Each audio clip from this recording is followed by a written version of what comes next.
What's up guys, Shane Starnes here with Droid Monitor X, and Apple just announced the all-new iPhone XS, XS Max, and XR. I've already went out and pre-ordered my iPhone XS Max and it should be here in a week or so, but do these new devices actually warrant the upgrade? I think that Apple has made some pretty big mistakes with the release of these new iPhones. These are the top 5 problems with the iPhone XS and XS Max. Let's go ahead and get started.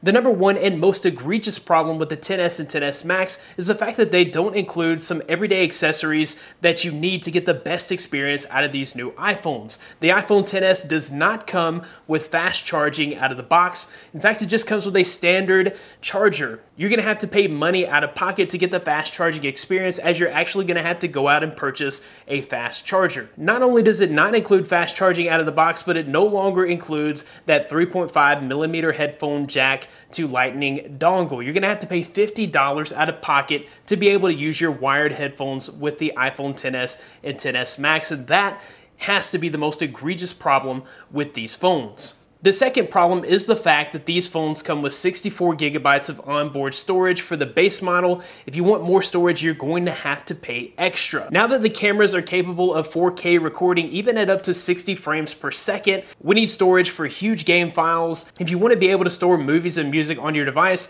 you're going to have to fork over lots of extra cash for the upgraded versions. Samsung includes 128 gigabytes in the base model of the Galaxy Note 9. With the price of the XS starting at $999, I would have really liked the same treatment with the storage capacity, at least 128 gigabytes. A bonus problem is the fact that there is no expandable storage. There's no micro SD card slot. Pretty much every Android flagship on the market has a micro SD card slot, which really just gives you another option for cheap storage on those devices. You don't have that option with the iPhones. You were forced to purchase a phone with more storage. Problem number 3 is the fact that there is still no Touch ID on the new iPhone. iPhone X did away with fingerprint scanners, but it would have been nice to see an in-display fingerprint scanner or something similar on the iPhone XS and XS Max. You're kind of left with just Face ID, and Face ID works pretty well in most situations, but if your phone is sitting on a desk and you would like to be able to just open it with Touch ID,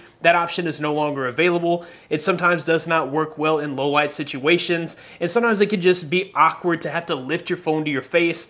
With other Android devices, you do have a fingerprint scanner, and even with some of the older iPhone devices, you've got a fingerprint scanner. You can actually unlock your phone before it even reaches your face.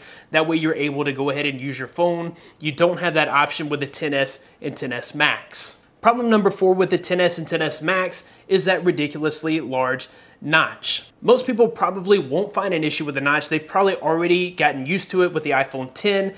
However, coming from a Galaxy device with slim bezels on the top and the bottom, I prefer having all that space in my notification panel for notifications. You don't have that type of space in your notification panel on the iPhone XS and XS Max thanks to the notch. Also, Apple really embraces the notch. They're not doing anything to hide the notch. Phones like the LG G7 and OnePlus really get that aspect of the notch right. They darken the notch, kind of hiding it or making it more useful. Despite the notch, the iPhone X still has a lower screen to body ratio than devices like the Galaxy S9, the OnePlus 6, or the Galaxy Note 9 at 83% versus their 84%. The fifth problem with the iPhone XS and XS Max is the fact that they are just ridiculously priced. The XS base model is $1,000. Even at $1,000, this is not as much of a productivity device as, say, a Galaxy Note 9. The XS Max base model reaches a ridiculous $1,100. You can actually go out and buy